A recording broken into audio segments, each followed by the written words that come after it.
Welcome back to Always Almost There, a Goose podcast by Storm Sound and Osiris Media. My name is Neil. I'm Brian, aka Jive Goose. I'm Kev Filato. And I'm Ryan. And the four of us are extremely excited to be here today for a very, very special interview with the one and only Rick Mitarotonda. Rick, welcome to the pod. My name is Rick. Hi, Rick. Hey. Thank Welcome, you, Rick. Thanks for being here today. We've been looking forward to this for a while, and excited to talk to you for all 4 hours of this episode. Perfect. Yeah. What we're known for. Yes. Yeah. NCAA tournament just started, so I guess I've got to ask you, Rick, because I think you're a basketball fan, right?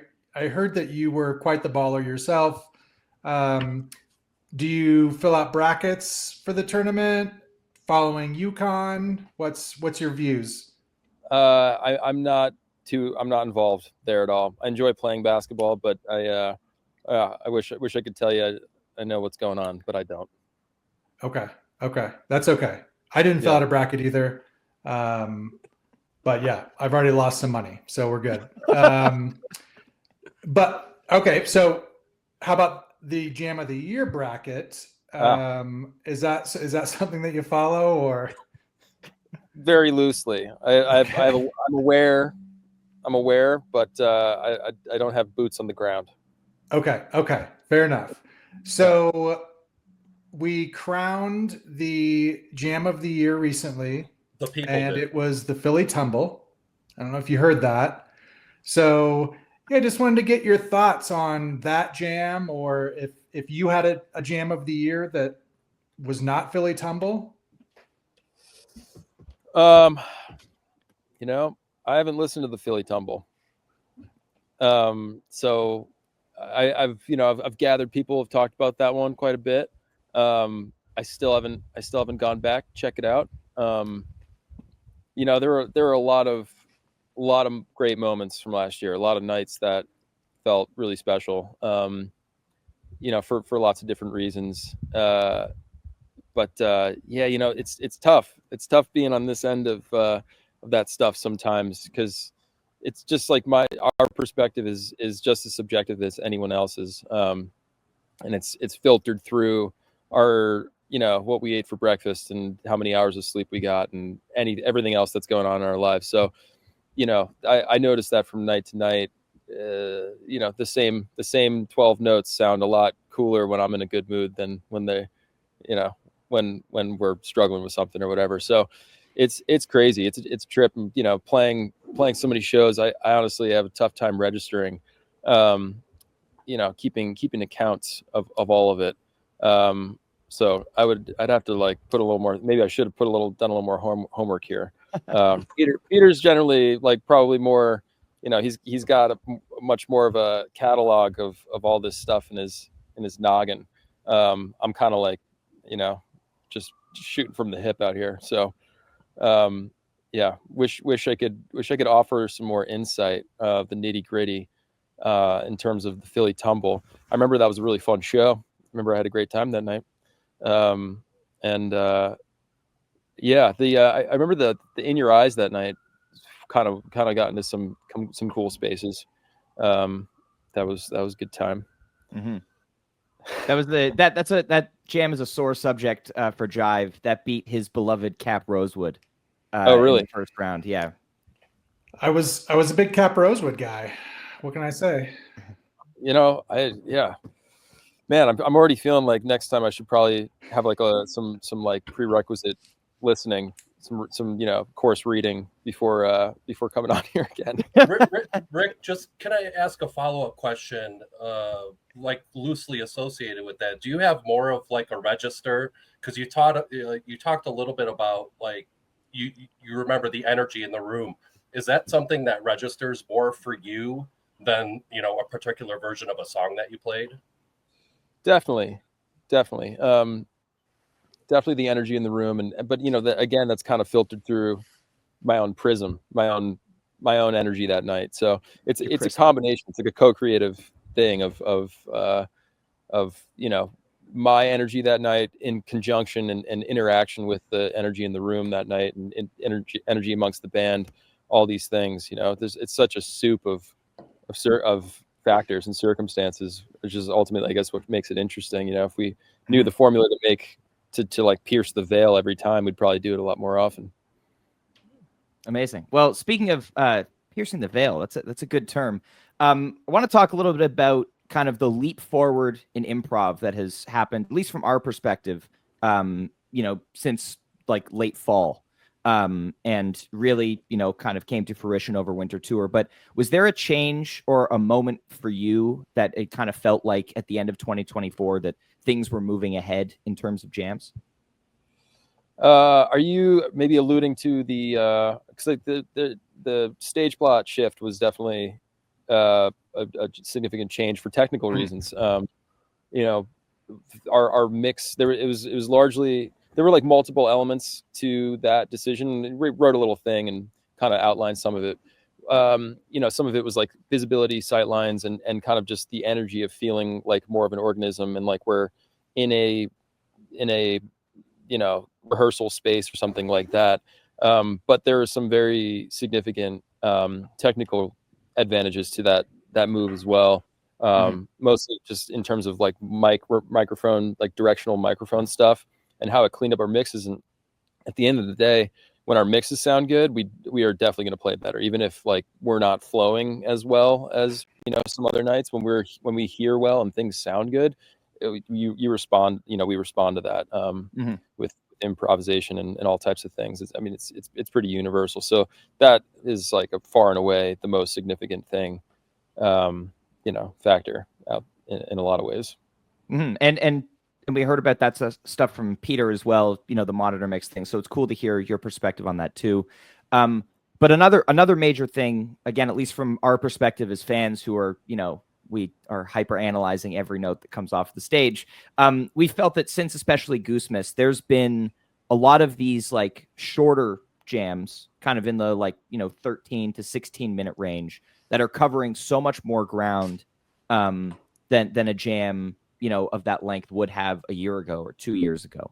And so has there been an effort, or has that just kind of been a natural progression of, what's been happening on stage? I don't think we've talked about that. That's really cool to hear. And that's, I would say that's definitely a goal. It's something I would definitely want to strive for. It wasn't a conscious thing necessarily. I mean, we talk about things after shows when it's all fresh. It's a lot easier talking about this stuff when it's fresh. And both like things that are working and that we're excited about, but then also things that I think could be better, or like, what were you thinking here? I was thinking this. Let's next time let's try to work on this, or there's lots of different types of communication, types of improvisation that we attempt at times.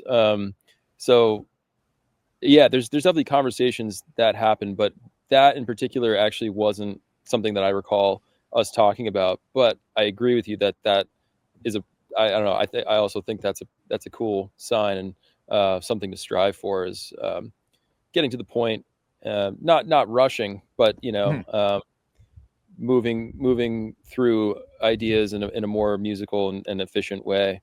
That's definitely a cool thing, I think. Amazing. And one last question about this recent run of Goose shows. One of the things that has kind of plagued you guys, for lack of a better term, over the years has been curfews at venues. Sometimes an encore, back in the day, you guys would play a non-core, as we would call it, right. Or like a quick love light or something. But on this tour, especially in Grand Rapids, this lack of a curfew or a later curfew, enabled you to play like a 20-minute Madhavan encore. Was there something, those last two nights in Grand Rapids where you played these huge jams that were, standouts from the run in the encore, which has never really happened before? How did that feel? And, just the flexibility to be able to do something like that. It felt great. I think it felt like, the run ended up being such a special one for us in a lot of ways. There's a lot of connection happening, and it felt very different from our end, I think, obviously. And, it felt like a lot of movement happened throughout it. So I think it felt like we had to give it an exclamation point at the end. Had to like take a bite off of something at the end there. Felt natural. But yeah, I guess there was no curfew. Is that the deal? No, at least all three of the venues had soft curfews, so you didn't have to rush off the stage. Yeah, that's generally good for us. I don't know if you've noticed, we're a little loose on the edges when it comes to time, a little bit. Yeah. I have nothing to do with that. It's totally everyone else but me that has. Amazing. Liar. I'm dialed. You're right. Sorry. I just said I'm dialed with time. Just keeping it going. Anyway, but yeah, it's nice. I mean, we generally do well, I think, when it is flexible. We are able to be more fluid with, how and kind of just go with whatever's happening, as opposed to be too strict with anything. You go into festivals like this is the minute the set starts, this is the minute the set ends. We can go into that mode when we need to, but definitely prefer being in the kind of going with the flow type thing. Awesome. So one of the things that we noticed on this, we asked Peter about this too. Another thing. Curious about, your perspective on this. At least a few of the shows on this most recent tour, you guys kind of threw out the set list at set break and came with something totally different. Like, what was your impression of kind of how that worked out, and like, what was the vibe that brought you that way? I just felt engaged. Felt engaged in what we were doing, and I think it varies. Like some nights, the set list, the whatever frame of mind we're in before the show, kind of sticks. It sticks to how the night progresses, and then sometimes, whatever perspective, the way we think the energy wants to go, or the frame of mind we're in, and then we get out there and it's totally different and need to move and change. It's probably largely a result of that, but in kind of an really positive way, in a way of like, I remember that there was one set, it was Grand Rapids, right, where it was like a total 180. Yeah, it opened with Drip or whatever. I remember that one. It was just like, I also, coming from maybe more of an expressive point, it's like when you're at that point where you're looking at the set, looking at what's coming up next, you're like, I don't know if that's the vibe right now. And then kind of listening to what feels like something we want to express at that point. You know what I mean? Sure. And being candid, it felt like there were a lot of shows last year where I think you guys had put a lot of thought into the set list, and like, we want to play these songs and these covers, which maybe felt like you had your eye on, like, what we need to play coming up. And I'm not sure if that's an actual thing, but it felt that you let go of that a little bit more, and like, it's okay if we don't, get to all these songs.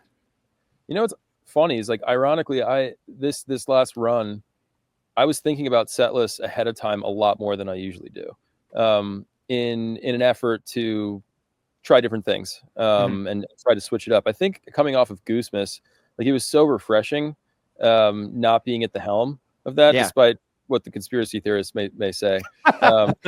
We go with the balls.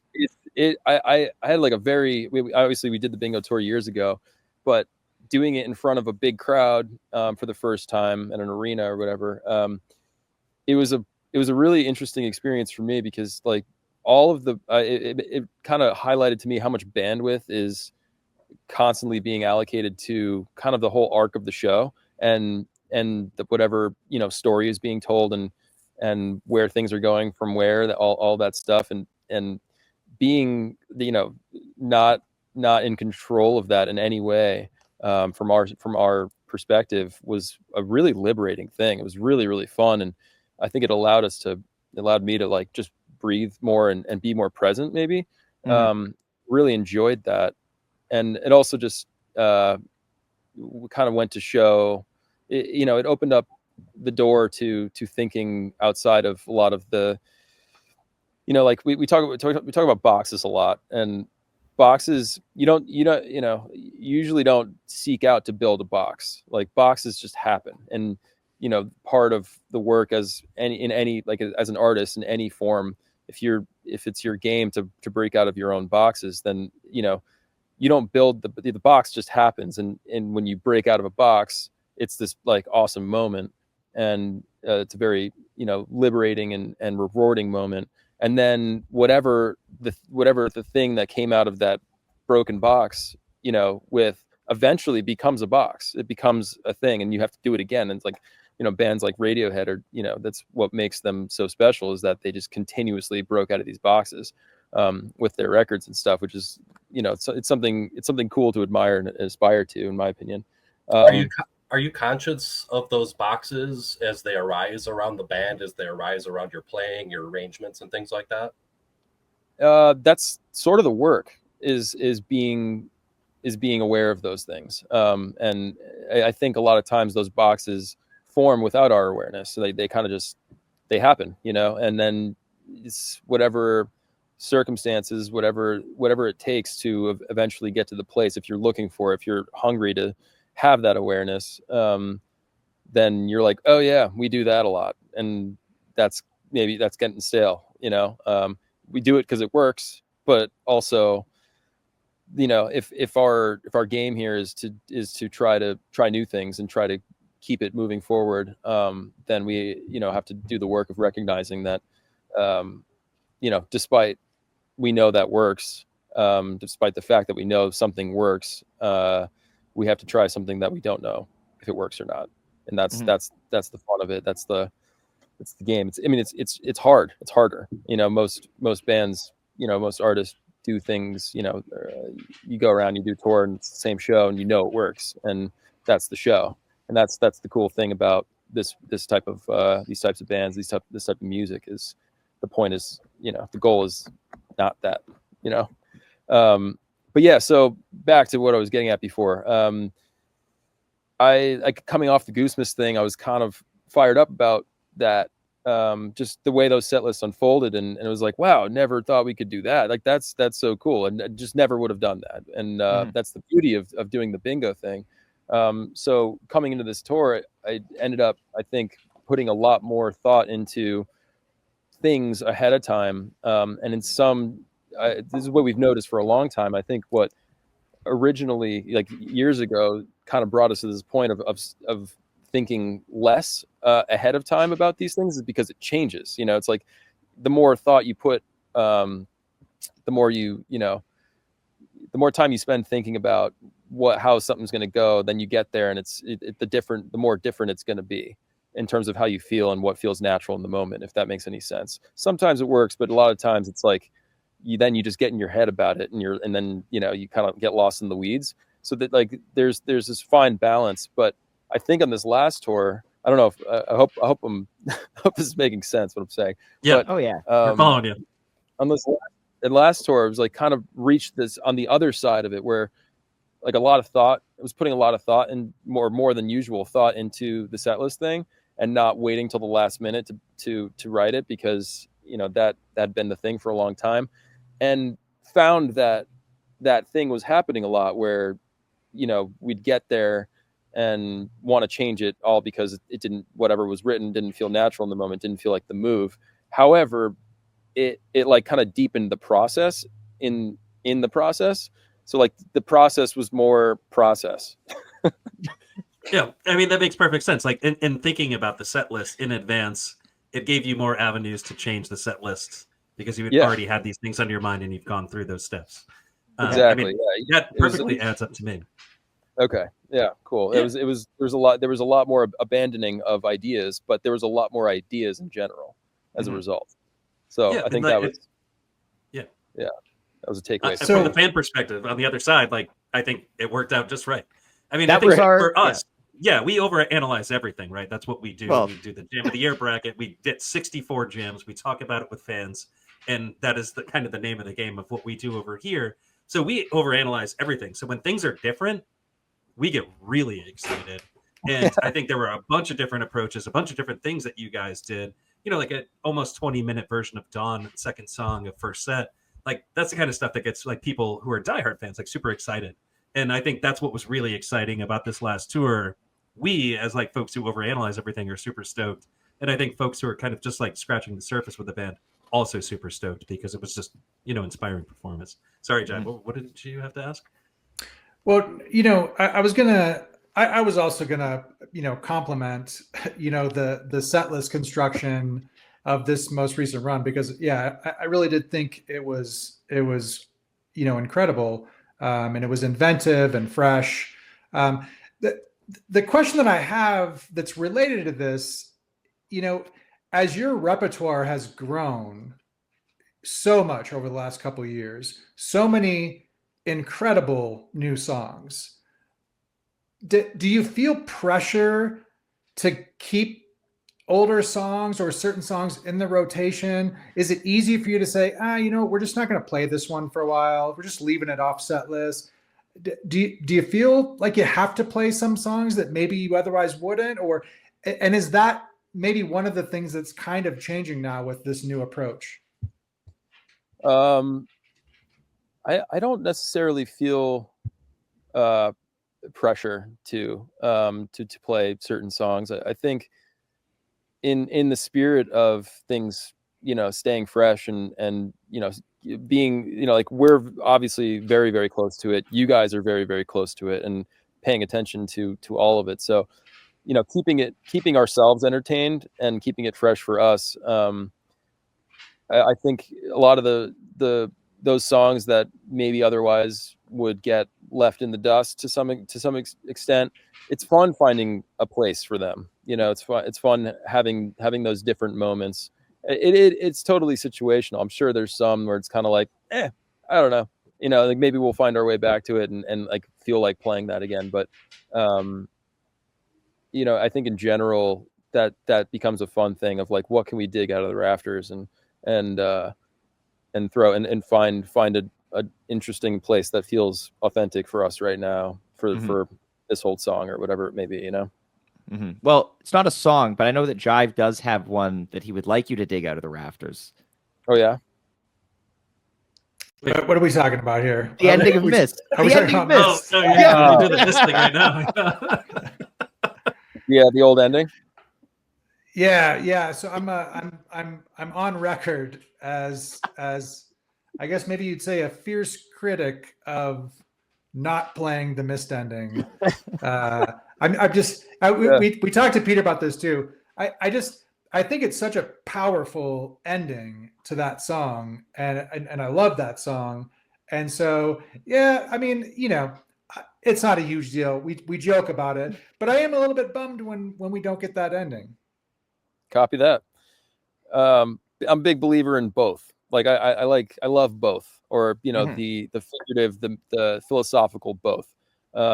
So you know, like the thing that's happening now, just kind of launching into that the E flat zone out of the structure. That I think that was something that kind of happened off the cuff at a rehearsal at one point. When we were you know, getting dialed in with Cotter, and he just goes into his like Cotter like jungle time vibe. Yeah, and we were like, yeah. Great, we're here we go. Love it. It was exciting, it was fun, and like, you know, that was good. But yeah, I don't disagree. I think that there's room for everyone. You know, the old Mist ending party the old Mist ending can come back to the party at some point. Yeah, and I don't want to put you on the spot, but Peter alluded to a upcoming show in Colorado where there may be an entire first set of just Mist endings. So I don't know if there's any truth to that, but that's what Peter told us. Yeah, that's news to me, and you know, you gotta watch out for that Peter. He's got the smile of a salesman. So, dang it. Yeah, he's not coming to the show now. Yeah. Okay, so like shifting back to improv, just one sec before we kind of move on to like another topic. I think one thing that we all noticed this year, or end of 2024, early 2025, is that you, as a guitar player, kind of did a lot of like stepping back and allowed the jam to develop a little bit. Was that kind of like an intentional thing, or is that just kind of a noticing that we see on our part? Like, where does that sit for you? Definitely intentional on some, some level, trying to find that, a lot of times I don't listen back often. And a lot of times when I do, I'm like, Jesus, dude, shut up. It's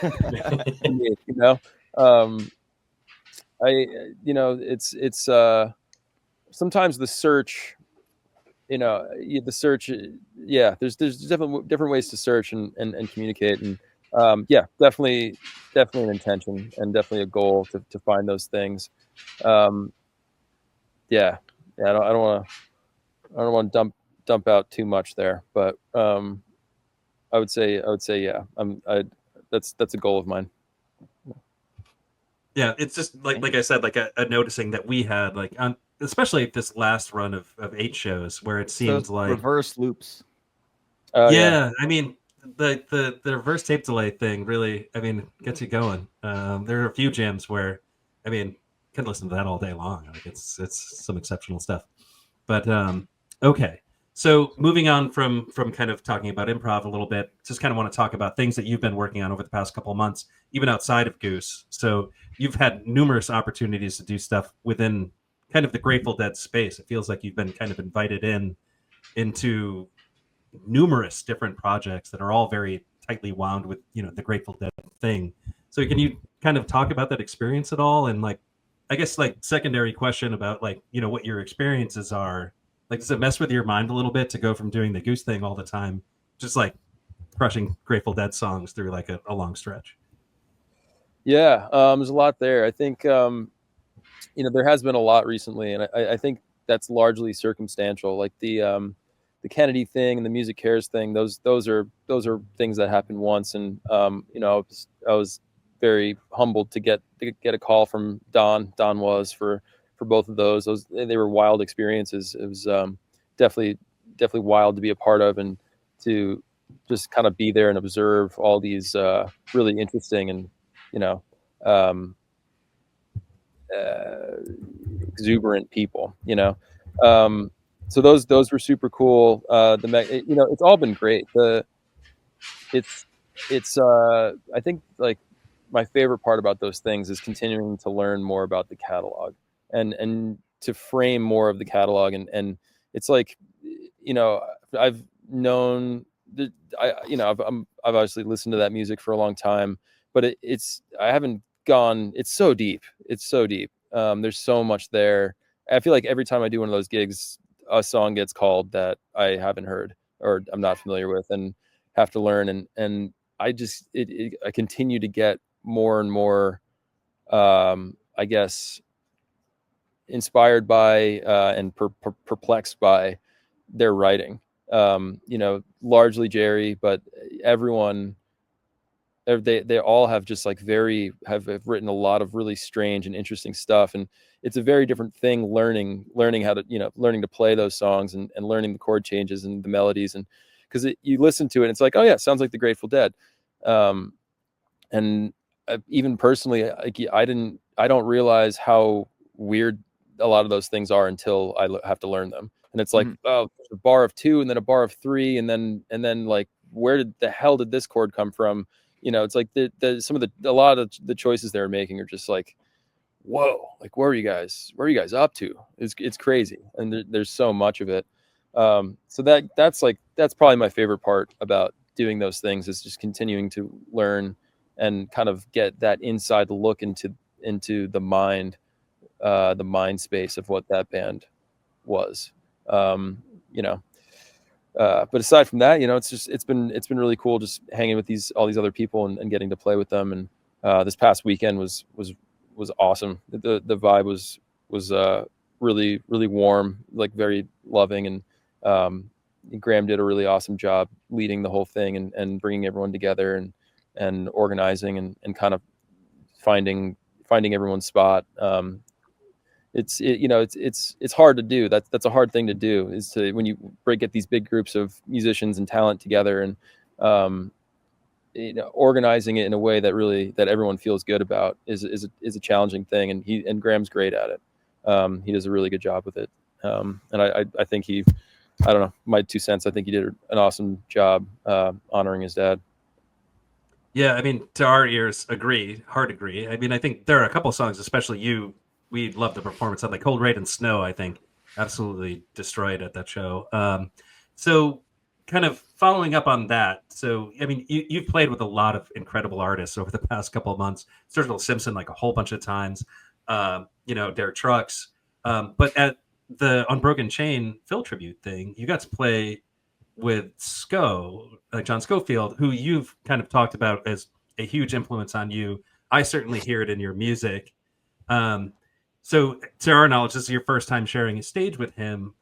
How weird is it that you're on a stage with John Scofield and you're not like firing off tracks from a go-go, you're doing something like Grateful Dead tunes? And then like also like, what's it like to play with a guy that you've said is a huge influence? It was really special. On some level, it makes sense that we were playing the music of the Grateful Dead. I can't explain it, but I'm not surprised it wound up there, by one way or another. But it was an honor.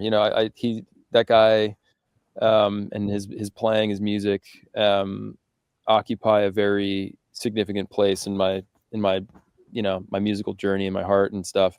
I went to go see him all the time with my dad back in the day, back when I was in high school and stuff. We'd go and go to the Blue Note in the city and see Scofield, and I'd tell him I gotta go to the bathroom and go outside and get stoned and come back in, and we'd watch Sco, and he got so into that music too, and it was a big bonding thing for us. And so, yeah, I mean, not only is he like the baddest guitar player ever, but it became a thing for my dad and I and family and stuff. So yeah, it was definitely a very special moment. And it was cool just to, like, I felt like I was kind of in the crowd when he was playing, like I'd like sing some verses and stuff, but when I wasn't, I was kind of just like sitting there and like felt like I had a sweet, it kind of brought me back to just seeing him at a jazz club or something in the city, and felt like I just had a really dope seat for that. Some might say the best seat in the house. Yeah, it was a good seat. It was probably one of the closest I've been. Yeah.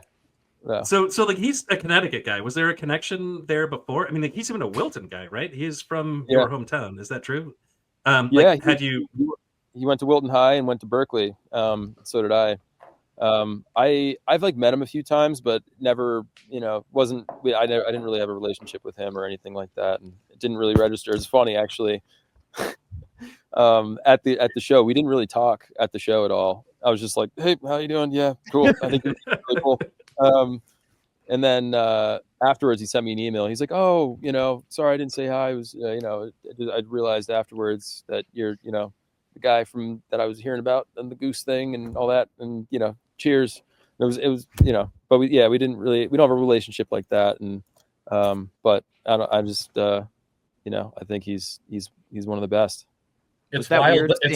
It's real quick. It's wild that you're the second best guitarist to come out of your high school. Oh, I don't know.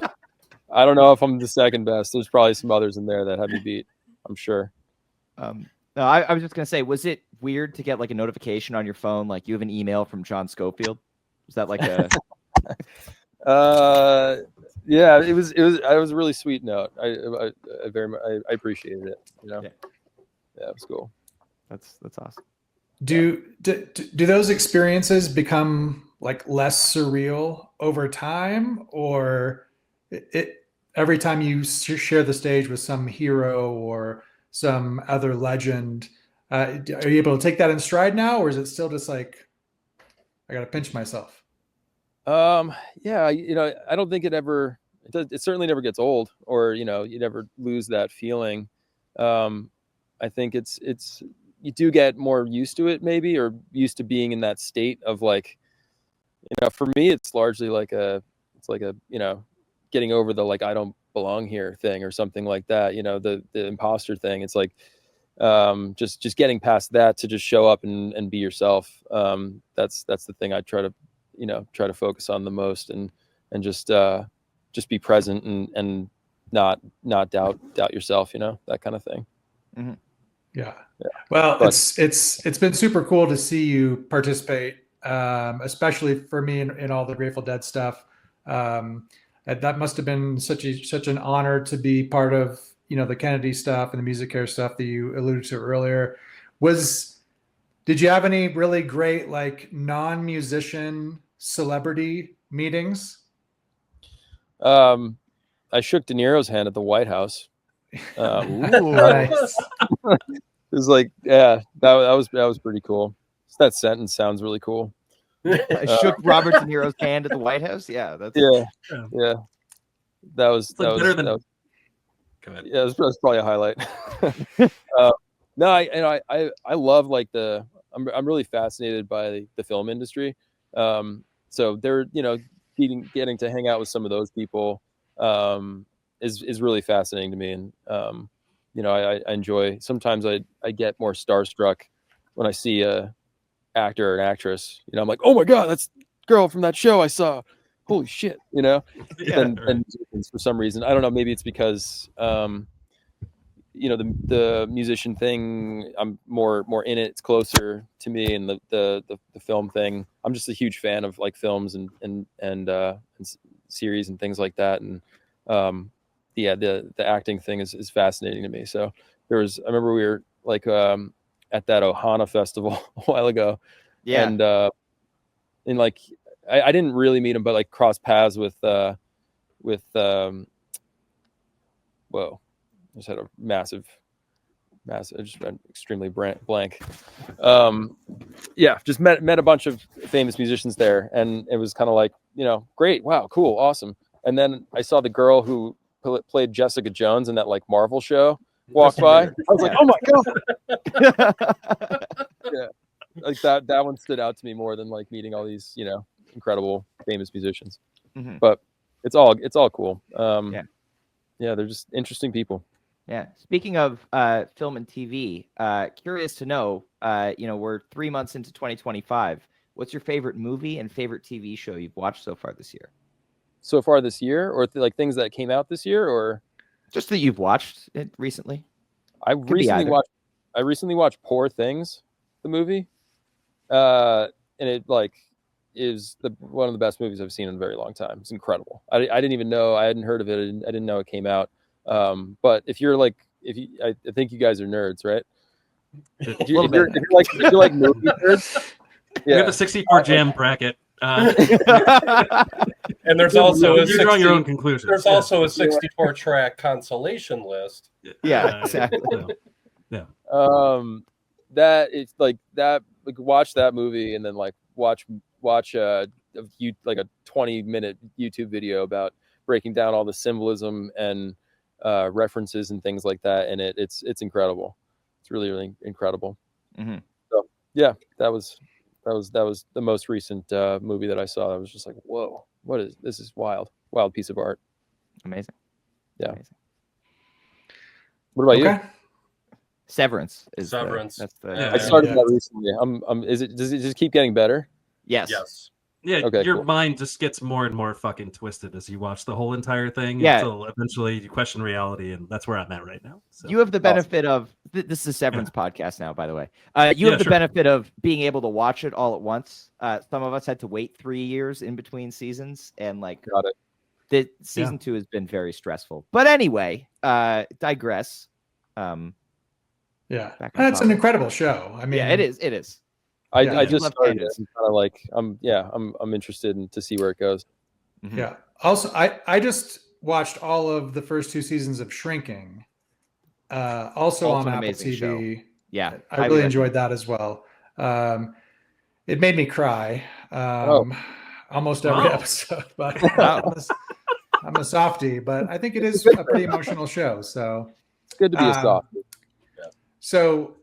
We actually don't talk about movies and TV shows a lot on this. Here we are. We do some sports, a little bit, and I actually have 2 famous non-Goose topics that I like to talk about.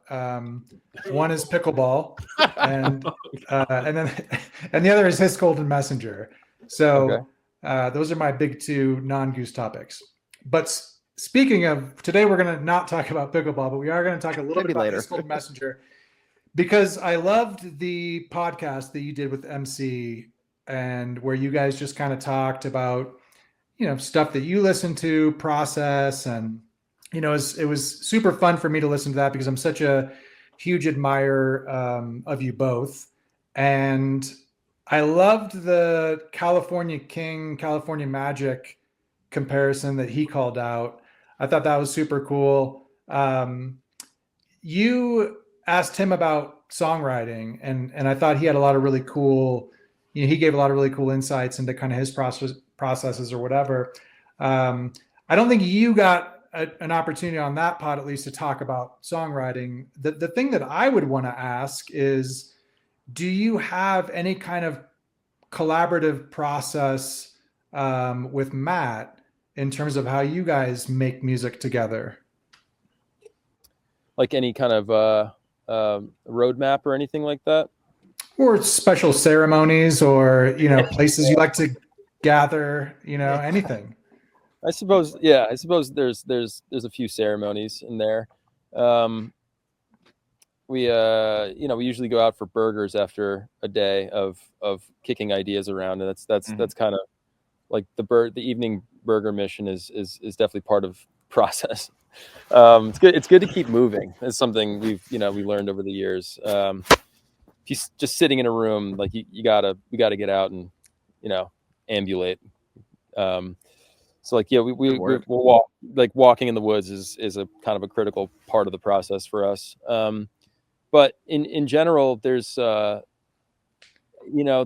no set way that we go about it, which I think is, feels right. It feels like there's it's situational on the idea. What are we working around? What is the idea? What are we kind of scratching at? And whatever our process is kind of gets catered to that, I guess. But him and I have just always had it just works, like that synergy. When we get together, things just get done, and things go cool places and really fun places. And it's always just that's always been there with us. And it's I'm like so grateful that we've talked about this a good amount, that it's wild that things have come around kind of full circle how they have at this point. Because there was, we didn't talk for a while after Visuto went its separate ways. And, very, very gradually over years, we kind of found our way back to working together. And it kind of was building for a while, for a number of years. And then all of a sudden, I think it was really like the beginning of 22 that we were kind of like, really just fired up the heat on it and went like full bore back into our process. But, it was back into our process, but it was also so different than it was in the past, in the back in the day, which is how it's supposed to be. These things are supposed to evolve. Even in my own little world, I feel like I'm constantly forgetting and then hopefully remembering how to make anything at all, how to write. It's like, I'm always like coming back to it. Like, how do you write songs? Like, how do you do this? How does this happen? And I feel like that's maybe part of it. That's a good place to be coming from, because it leaves the door open to it happening new ways, as opposed to you having, this is the way I write it and this is the way I do it. I like the idea of there not being one way. Mm-hmm. One question. We all have questions. We all have questions. Yeah. I do want to jump into one thing. So, if you're listening to the podcast, we're talking, of course, about Matt Campbell, who used to sing and play keys at Visuto with Rick, and now is writing songs with Rick, which I didn't think we let in with that. So that's a super important piece. But so, kind of talking about Matt and your songwriting process with him, and not to kind of really hammer on the songwriting thing, but just one kind of more general question, which is, you were recently on another Osiris podcast and you were talking about songwriting. You were saying for a long time it kind of felt like a trickle, and then lately it's kind of felt like a bubbling. That was like back in December. You still feeling that bubbling, or where do things sit with you right now? Yeah. You know, I do feel like there's a lot of ideas. There's a lot of ideas that I've been having.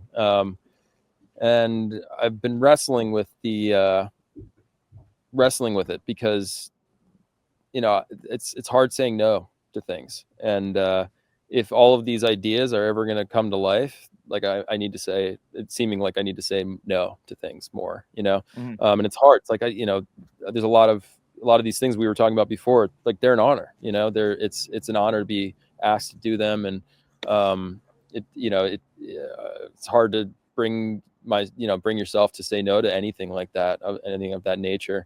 But ultimately just knowing my own speed and process and things, like having the space to really sit in these ideas is critical to them, one, you know, coming to life at all, and two, being as like fully embodied as they could be, if that makes any sense.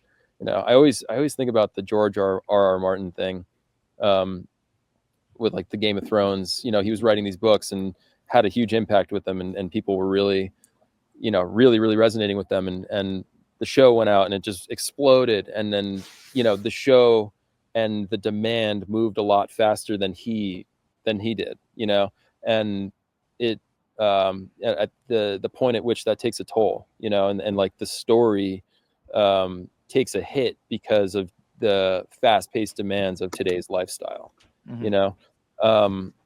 And so that's something I'm trying to find. I'm always searching for, always trying to figure out how to do both, how to like stay active and show up to these things and, you know, play the shows and do the stuff while also pulling on the threads of the internal life, because it's such a different thing.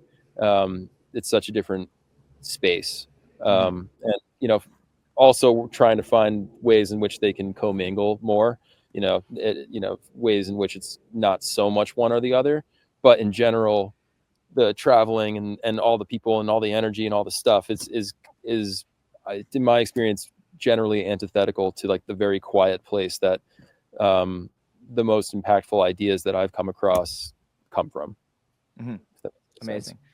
For me, more of a personal, question in this kind of vein. We've heard in interviews and I think in previous conversations, I feel like you have two kind of wells where new Goose songs that kind of, get debuted on tour kind of come from. There's like the, I had this idea when I wrote a song 20 years ago, and I kind of dug it up out of, the vault and did it. And then there's like, I think we've heard like a song like Thatch or a song like Salt, where you just kind of like, I wrote this yesterday, let's try it at sound check. And, this is awesome. Specific question. Which one of those was Big Modern? Big Modern was new. Yeah. Was that like a written over the summer, or was that like a, maybe we'll play this tonight, it's not ready yet, and then, finished over the summer. Awesome. Yeah. Matt and I were kicking that around through the summer, I think.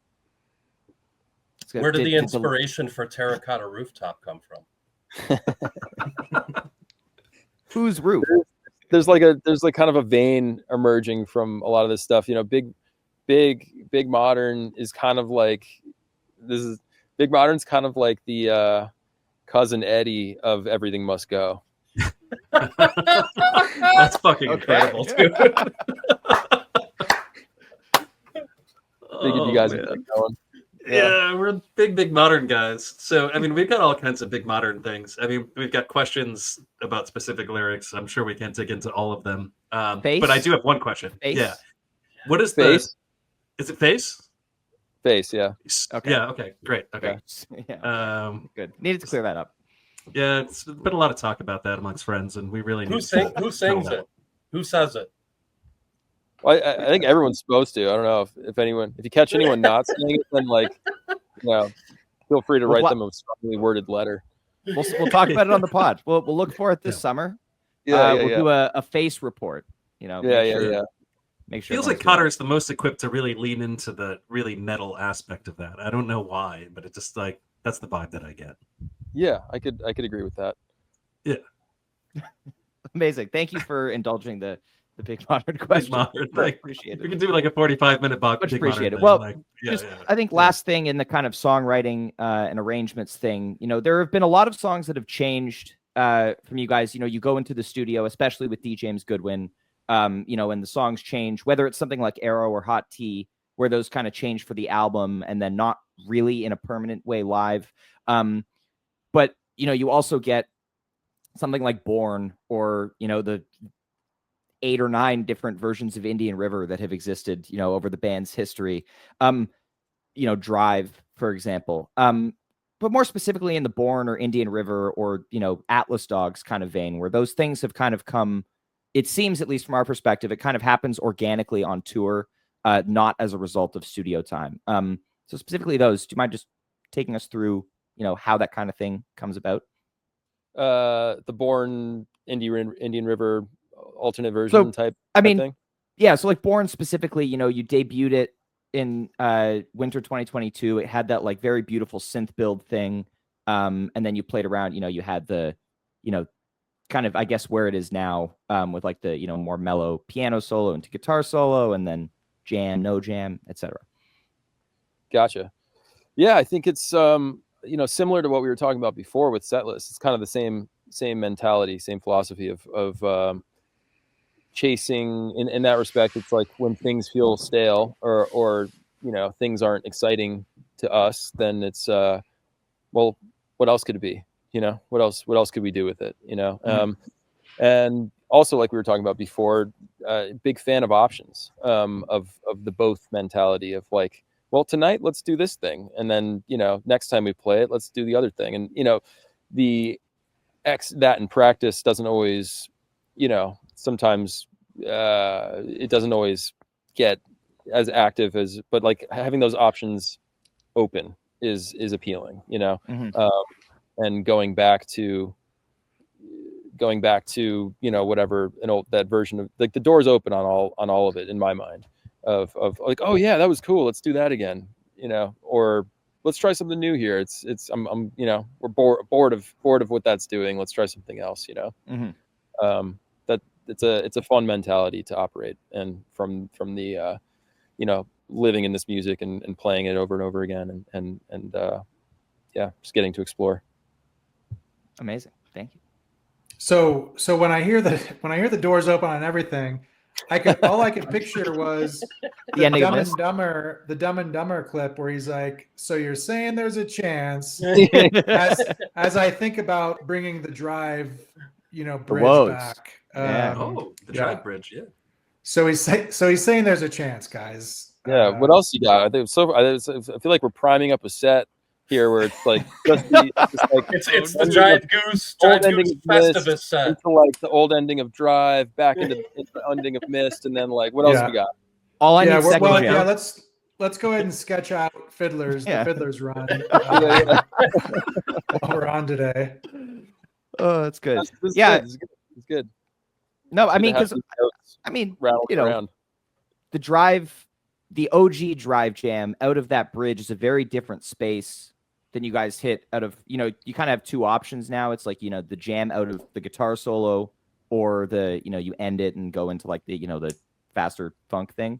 And I think that E space in the older jam is, very open, and, Cotter's never had an opportunity to, tackle that. And I think it would be. Yeah, he hasn't had a whack at that. It's a good point. Yeah. Holy shit, hard sell. It's all for Cotter. Yeah. Cotter has also never played an All I Need Second jam. It's a kid's got a point. Making a persuasive argument. Thank you. Anyway. So, well, like on the topic of Cotter, we really haven't talked about Cotter yet, but we have just kind of finished year one of Cotter, or we're just about to finish year one of Cotter. Like, where do things feel right now with him as a drummer, and how is that clicking? Obviously, on our end, we think it is clicking because we were just kind of praising how this last little bit of tour went. So, what are your thoughts? Yeah, I mean, it feels great. The chemistry, the chemistry is there. It was was right out of the gate. You know, like that was the big thing. We you know, we played together, and it was just like the feeling was something different for all of us. You know, it felt just like a different thing to all of us. And yeah, there's so much to build on there as a result of that, I think. And the ability to communicate and the ability to have conversations together about the music is so, like, I value that so much. It's such a beneficial and crucial thing. And it's, you know, you're a band and like you're in the grind of it. I've observed and found it to be harder, like surprisingly hard to do that, to really amidst all of the pressure and grind aspects of touring and performing and playing shows and things like that. Finding those moments and creating those moments to like really talk about what we're doing and be honest with each other and receptive, listen to each other and throw ideas around. It gets easy to kind of just to not do that.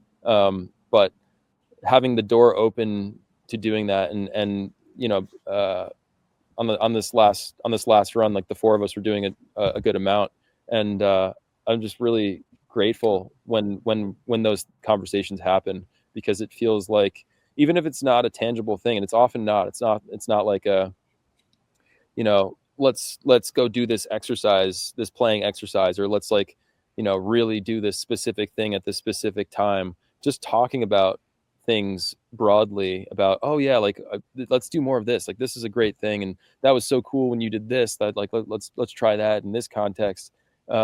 Having those conversations translate to those things and so much more. It kind of just, it deepens the connection of the whole thing.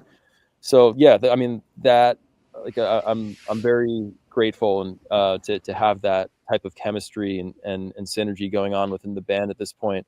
And beyond that, you know, there's so much that there's kind of two main elements in my mind, or you know, you can make an argument that there's like the chemistry, the core kind of like foundational innate chemistry between a group of, or individuals, or, you know, whatever it may be. And then there's the learned, the honed, the practiced, the experienced thing, which is built over time. So, you know, having that chemistry and then having the opportunity to keep playing with Cotter and keep building our language together is the thing I'm most excited about, and is the thing I was most excited about when we first started playing with him. It felt like there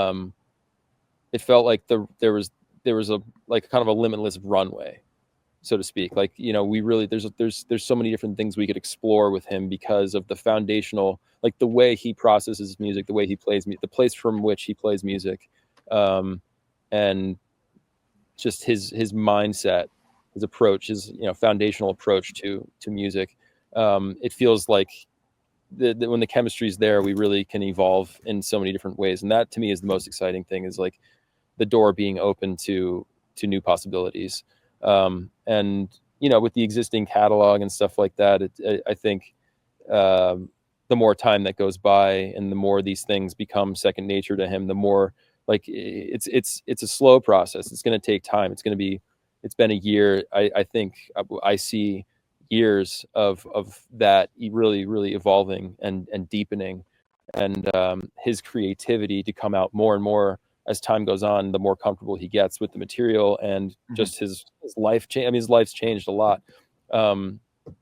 He's so, you know, there's still a lot to get used to with that kind of change of being in the band and stuff. And that stuff all takes time.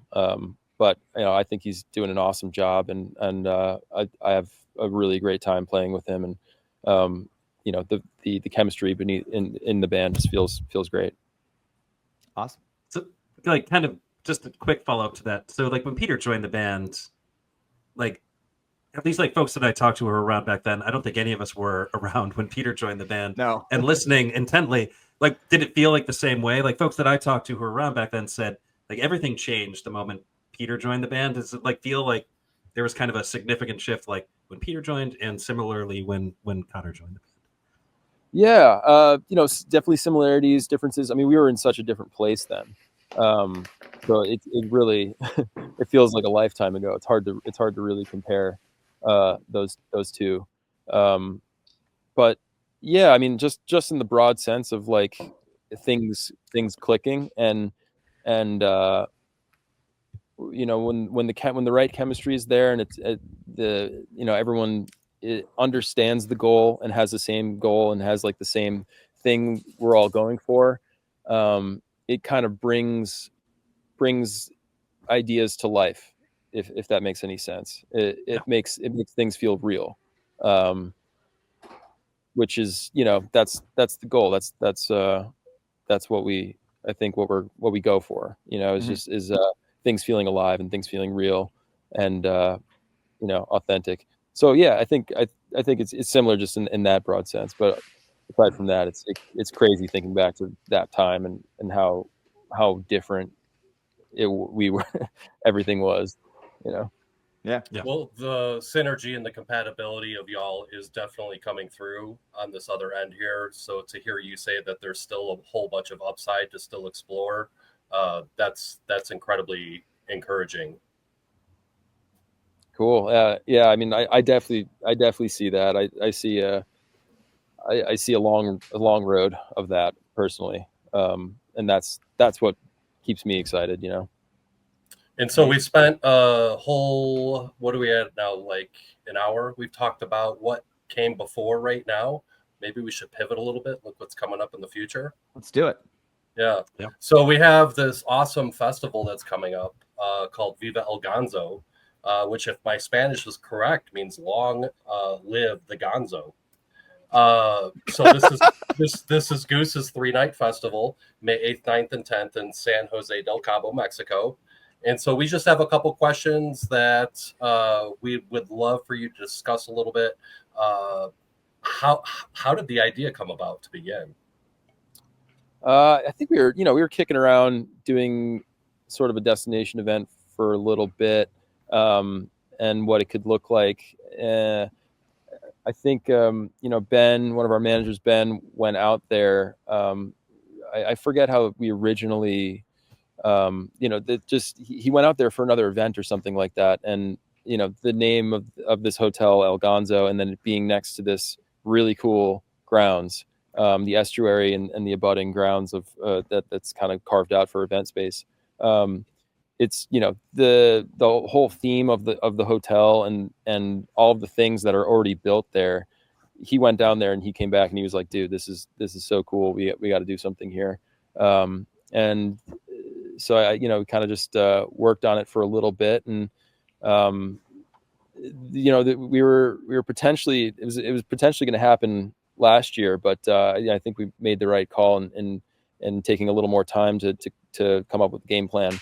But it's a really cool setup there. It's a lot different than all the other destination events are really fun and really great. But I guess it felt like there's been a lot of those, and why not try something a little different with it being more of an event grounds, and then a bunch of different, more like smaller boutique hotels and some more conventional ones, but kind of everyone's spread out within this like 2-mile radius basically, with access to this event grounds. And it's more like a festival in Mexico, as opposed to a kind of like a takeover of one all-inclusive resort. Yeah, and the whole setup down there, I heard all about it, and it wasn't until I went down there that it was like, oh, this is different and really cool. The hotel itself and the story of it, the El Gonzo Hotel is kind of the main one closest to the event grounds. There's just a lot of really interesting art all around it, and the story of its origin and how it came to be what it is. We went down there and heard all of that, and met the people there kind of running the show. And the whole thing was really inspiring, honestly. And just really cool people. And just what is already built there it feels like you can have a lot of experience there. You can have a lot of you can have a journey there on your own, even without us bringing anything in. So it felt just like a very ripe setup for us to have a good time, do a cool event. And to your point, it gives festival attendees the opportunity to not just hang out in that one spot, but to actually go out and explore some of the local offerings. Exactly. Actually get out there. And it's, my experience there was very, very calm area and, very comfortable place to kind of roam around and hang out, and maybe not as not as much tourism maybe as some other areas. It's a really cool setup there, and I think it's gonna be great.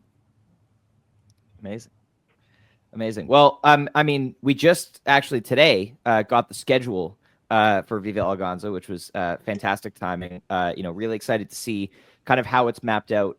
And not sure, your direct or hands-on involvement in the curation of the schedule necessarily, but could you talk a little bit about the idea to have pretty much all the bands, obviously Goose is playing, all 3 nights, 2 sets, but the idea to have pretty much every other band have 2 sets in very different spots. Yeah. That I've never built a schedule for a festival before, and I didn't this time. I still haven't. Yeah. But they were working on it and they sent it over, and I was like, damn, I do not envy this job. This is hard. It's a very, very hard thing to do, put together a schedule. But just looking at it, they were like, does this look good? And I was like, yeah, it looks good. The hardest thing is that, there's so much, when you have a great lineup, the hard thing is finding great spots for everyone. And I think the whole thing is going to be great. But that's a hard job. I don't envy that job at all. And you're going to tell us all about the sit-ins that are going to happen right now, right?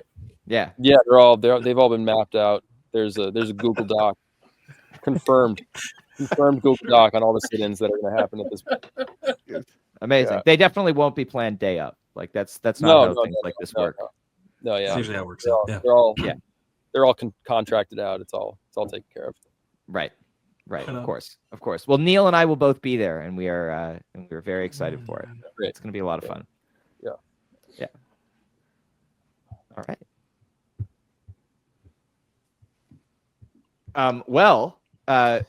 We looked ahead, and you know what?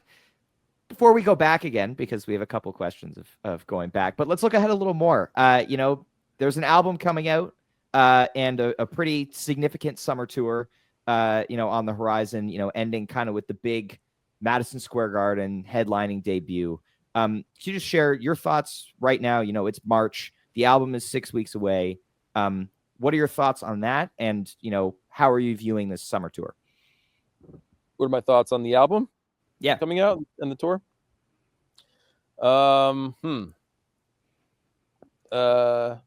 It's gonna rock. I don't know. What are your thoughts on the album and the summer tour? Lots of excitement, and I think it's gonna rock. That's okay. That's good. My thoughts real quick is I'm never going to financially recover from this. Specifically the posters in Kev's department. Yeah. Hopefully that's not the case. No, that's not the case. Be all good. It's this record was a long time coming. Has been a long time coming. In a lot of ways, it feels like it. There was an alternate timeline where it came out last year, and for lots of reasons, we landed where we landed. One of them being we just kept adding songs to it. That was probably one of the main reasons. We just the record was almost done. It was like, wait, no, we want to add this one too. So that pushed the whole thing back another 3 months, whatever it may be. So, it's good. It feels really good to finally be getting it out and getting it moving. Especially because it feels like there's a lot in the pipeline. It feels like this is the start. of the next phase, if that makes any sense. You know, I know where it's going next, but you know, after that it could be like I don't know where it's leading, which is exciting. It, you know, it's it feels like there's a very cool runway before us right now, and you know, it all will take time to unfold, but that's what I'm excited about. Feels great to be coming out though, and you know, like I said, we've been working on it a while, and it really it was a very interesting process. The process of this record kind of was a bridge throughout a lot of the changes that have happened the last couple of years, and kind of a companion to it in a lot of ways. So that whole journey is really baked into the record in a lot of ways, in the weird ways that those types of things get baked into a record. Mm-hmm. So like a couple of years ago, after you recorded Dripfield, you did an interview and you kind of talked about making a record, and some can be like a snapshot and some can be like a painting. And you were looking ahead and you were like, we're looking forward to doing like a couple records that are like snapshots. What does this record feel like to you? Did it turn out that way, or does it feel more like, you know, like a snapshot in time of Goose, or like something that was crafted?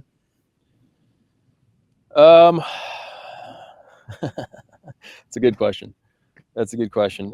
It doesn't feel like a painting, but it also doesn't feel like a snapshot. It, you know, maybe it feels like a documentary through a period of time instead of because it really wasn't a singular time. I think maybe the intention going into it was for it to be a singular moment in time, and then circumstantially it turned into, it went from a photo to a video, you know. Yeah, a GIF. That's just me, you know, throwing some spaghetti at the wall. right on. Yeah. That's kind of what it feels like to me. Is it kind of is documenting a wider period of time as opposed to a singular point in time. Very cool. Amazing. Yeah. Cool.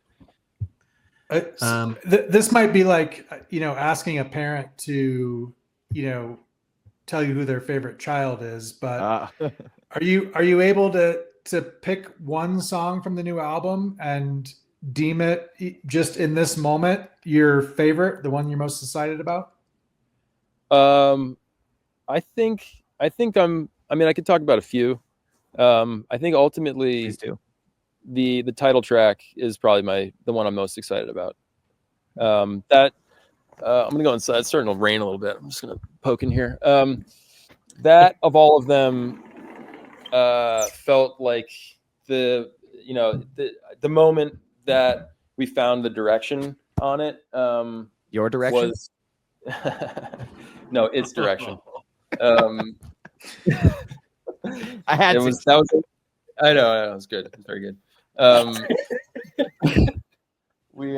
That was like a very memorable moment in the process. That was actually, there was like a night we were there, it was late, we were working on that track, and I had become disenamored with the way we were playing it rhythmically. I kind of wanted to find a different way into the rhythmic bed of it, and had some ideas and some references of things I was checking out to basically in an effort to subvert the kind of straight ahead backbeat double time rock groove, try to find a different way into it.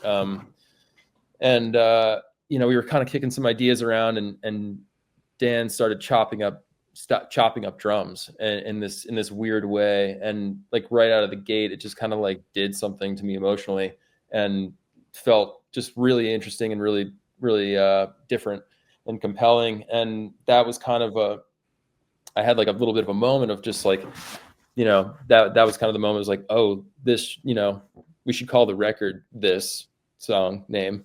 And it kind of a bigger picture of it all kind of came into frame right when he started like mangling drums in this way. yeah, that one just. Do you guys have the record, by the way? Have you? We have not heard it yet. Okay, Yeah, all right, no. all right. Just the release, just the release singles. Yes. Copy Yes. that. I don't know if they sent them to you or not, but No, can you? Yeah, can you have them resend it? If you could remedy that, it would be very appreciated. the link, All the right. link is ask them to resend the link, please. That'd be great. No doubt. Nice.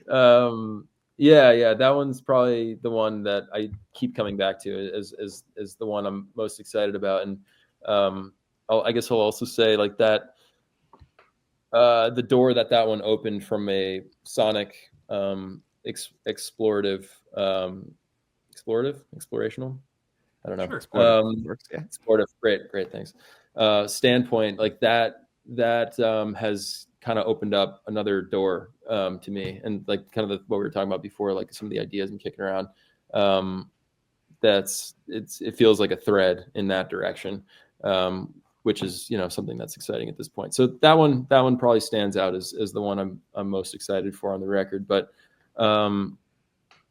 let's see what else is there. I'm pretty like Silver Rising came out pretty cool. I like where that one's sitting. Some of the new stuff.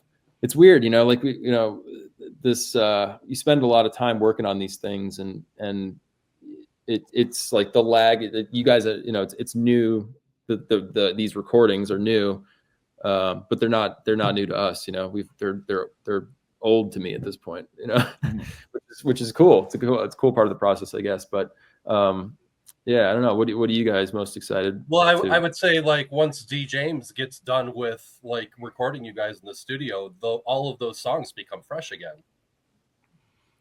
How do you mean? Like once they're recorded in the studio, they sound different or different versions, or like what you were talking about earlier, how you like sometimes will arrange things so you don't get bored with songs. Like the studio cuts sound not drastically different. They sound different than they otherwise would when they're played live. Right. Yeah. And it gives them a different character. For sure. And there was, I think we've talked about this a bit in other places, but there was an intention to not go out of our way to do that on this record. A lot of the live arrangements sort of maintained themselves and just found themselves in, it recorded in a studio context, adding some layers, things like that, but didn't feel the need to really make any drastic changes in a lot of cases. So then it's just kind of like they find a slightly more honed or juicier or more nuanced or layered home, but not changing the game from like when we came in with Dripfield, the existing stuff that made its way on that record. That was very much the intention to turn things on its head and try to break out of the box we were in at that point. And this one to me feels like kind of reaching a cruising altitude of that breaking out of that box. So, the process that's coming through now is sort of that, feels like that to me, of just like reaching this cruising altitude of all of that, and then at some point we're gonna have to break a box again. Mm-hmm. Yeah, I mean, I think we're all huge fans of Dan's work. I think the stuff that he's done with you guys, I think, when you guys did Dripfield and kind of really turned some things on their heads, like Arrow, I think we really dug that.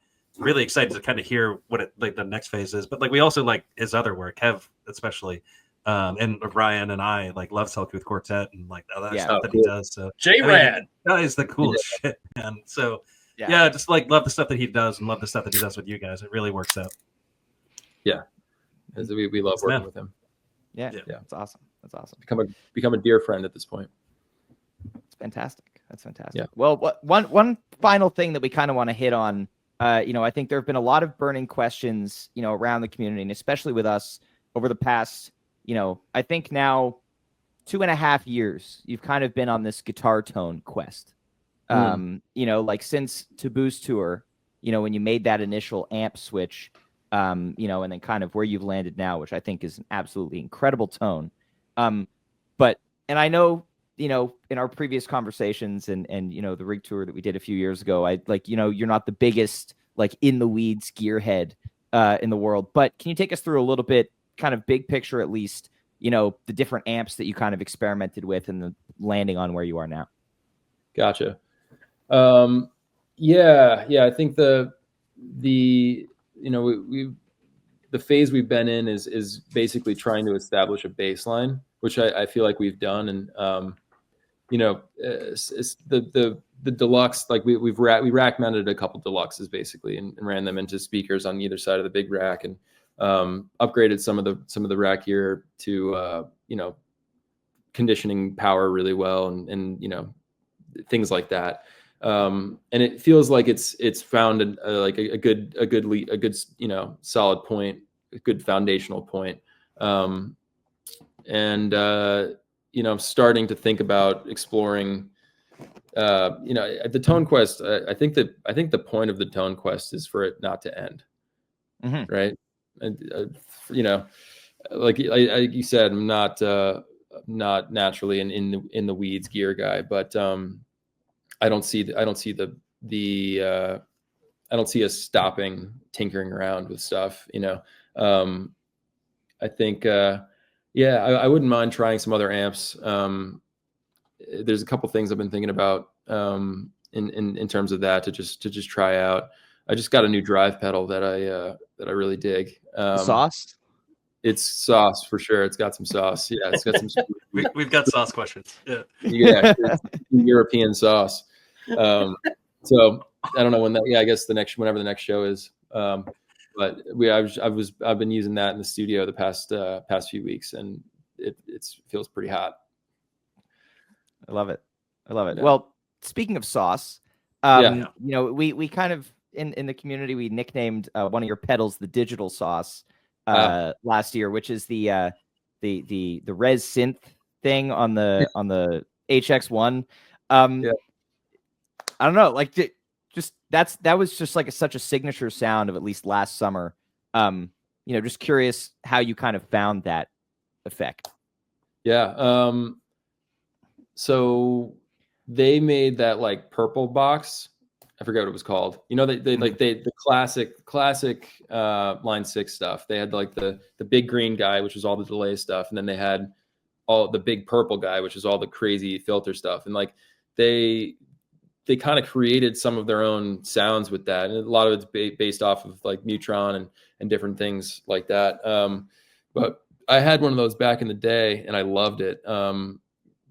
Used it on a lot of stuff, did a lot of weird stuff with it, and but they were very unreliable. They broke a lot. I had a lot of them, like the boards on multiple of them fry out, and so for a long time I've been like, all right, how can I get some of those things back, because they're really fun to use when I was like a teenager playing like Teen Center. We had like a prog band when I was a teenager, and I just had this like pedal and I was making these crazy like womp womp sounds with. It was pretty cool. Yeah. So yeah, I like kind of dug back into what they're making now, and they're making that HX1 thing that just has everything under the sun that they've ever made in one pedal. Which you know, situationally for those weird effects that are kind of specific to things that they've made in the past, there's just fun stuff in there. There's some other weird stuff of sort of, you know, popped in a couple times too, but it's you know, it's fun having weird sounds at your fingertips, and yeah, I'd love to keep exploring that. You know, I've been thinking about the Metheny like MIDI move. Mm-hmm. You know, like, yeah, this is the first time I've said that out loud, but I've been thinking about it, just like, or like the, you know, like late 80s Dead, like, you know, you're gonna come on stage and just, you know, it's gonna be a trumpet. Yeah, that's a nice edge to walk. That is a total nice edge to walk. The Metheny MIDI stuff is pretty sick. So I don't know. We'll see. What you know, just like 726, you're getting ready to play this like beautiful solo, and it's like a trumpet. Yeah. I mean, a trumpet solo on that could be pretty awesome. That'd probably be really good. And so what happens with your pedal board, Rick? Do you like just show up and you're like, oh wow, there's a new contraption on here, I wonder what this does? I usually have something to do with the new contraption showing up on the board. It's something that you heard or something that you want to see what you can tease out of, and you're like, hey man. Yeah. The I mean, the biggest thing is just getting myself to do the homework and you know, tinker around with these things, and find voices and find you know, my way into them. That's the big part of the process. There's so much crazy stuff now. These Chase Bliss pedals are insane. I remember I was getting emails from the NAMM show back in like pre-COVID, like 2019, and I got an email about the Therme, and I watched the video. They're you know, they're like the top 5 coolest things from NAMM this year, and like one of them was the Chase Bliss Therme, and I clicked on the video, and it was that guy Joel in the bathhouse thing, talking about Therme, and you know, the way that company's evolved and the stuff that they're churning out is insane. You know, you really like finding your way into those things is crazy. I don't know if you've played with those at all, but I mean, if you're yeah, or just like specifically like Jake from Eggy used the Chase Bliss Smooth pedal to like excellent effect, and it has like it's crazy. Really been crushing it. So to draw the thread back to like El Gonzo, somebody who's going to be there also threaded Connecticut thing, but yeah, I mean he's been crushing that pedal a lot for about the last year or so, and like love the way that thing works out. That effect is very, I think I know what you're talking about. That effect is very cool. It's kind of like the scene in like Ocean's 12 maybe, when the French guy's going through the laser thing. You know what I'm talking about? Yeah, I feel like I know what you're talking about. That's like that kind of like techno-y kind of song, but the effect sounds like that. Yeah. It's pretty sick. That's good. Well, yeah, awesome. Yeah. On the topic of gear, like kind of one last question. So you have 2 guitars now that are kind of like omnipresent. You have the Empress, which was made by DeLuis guitars. Then you also have the Dracul, which also made by DeLuis. You played that for a bit last year. You kind of picked it up in the encore at Cincinnati Night 1, and then played it kind of through Soulshine. I guess, can you talk to us about that guitar? Because I don't think you've actually spoken publicly about that guitar before. So we're curious, like, you know, what that guitar feels like for you, like why you picked it up for a stretch, why you went back to Empress, and I don't know, any other thoughts you have on that guitar. Sure. Yeah. We, you know, Greg and I have been, you know, we talked, he gave me Empress, and it was kind of like, before I even plugged it in, it felt like a whole different animal, in a very exciting way. It was so resonant, and it wasn't like anything I'd played before. I hadn't really played a guitar that was that open and that resonant. So, you know, getting used to that was a really fun. It felt like a whole new like jungle gym kind of thing. And it was a really fun process with that. And then, you know, we got to talking about building more guitars, and I was more involved in the process, I guess, in terms of the ideas surrounding guitar, you know, what the next builds would be, and like having energies, you know, like a theme or an energy associated with it, is a cool thing to me. He sent me an email like pretty early on about what his ideal scenario would be for the next couple builds. And the second one, he wanted to get some maple wood, like a block of maple wood from Romania. And you know, it like shorthand, he was like the Dracula maple guitar for number 2. And I was like, dude, I have like a whole Dracula thing. I love. We've seen the shirt. Yeah. It's like, you know, and then we kind of went off, and like he's a really heady guy, like super, super heady. And we had a phone conversation, like going deep on all the lore, the Dracula lore, and you know, yeah, I love that. I love lore. I love that stuff, and the Dracula story is pretty juicy. So we nerded out about that a little bit, and then you know, we kind of honed in on the design a bit, and he built it, and you know, he nailed it with the way it came out. The way it plays, he built it in a way that's more road road sturdy, or it's like a thicker neck, and it's sturdier. But as a result, it plays pretty different from the Empress, and I've gotten really comfortable with the way that the Empress plays. Like the Empress, that format, and the way that the neck is attached to the guitar, and all the little things kind of feel like home now. So at first it was tough finding my way into the DRAC. It really is harder to play. It's like it's meatier. It's hard to explain, but it's very different to play. And was kind of putting it off, and then string broke that night. It was like encore, didn't have time to swap it out, broke it out.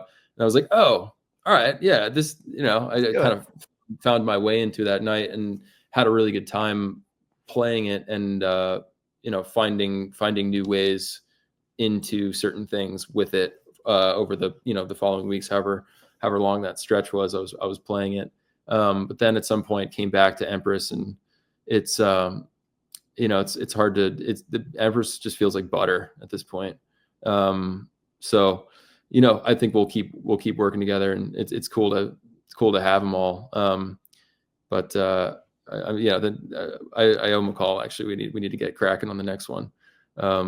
We've got some cool ideas for the next one, but, Version 3. What's that? Version 3.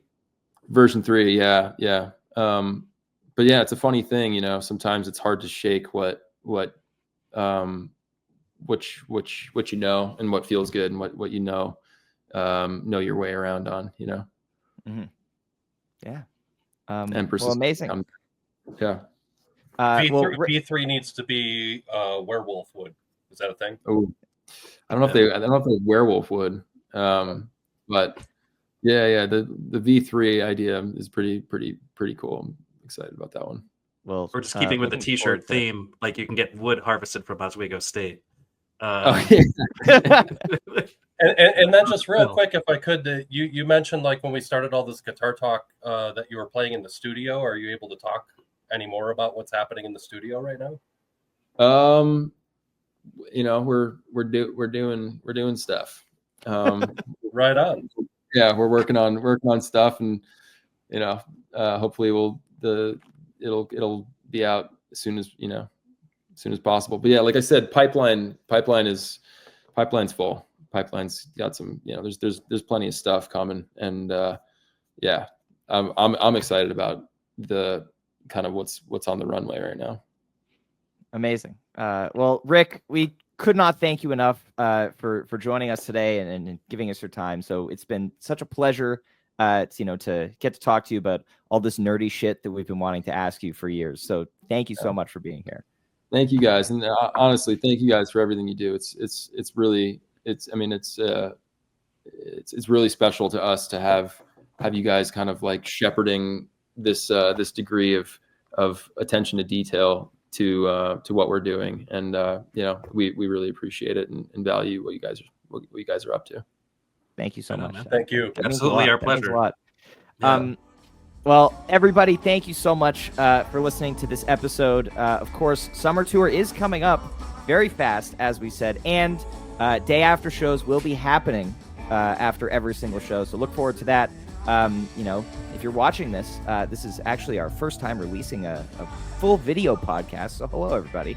But we will be live on this YouTube channel that you're watching it at. So subscribe, and you'll get all of them. But of course, we are looking forward to an amazing year of Goose ahead, El Gonzo, Jazz Fest, etc. But thank you again so much, Rick, for being here today. Thank you, everybody, for listening or watching this podcast. We will see you very soon. Have a fantastic rest of your day.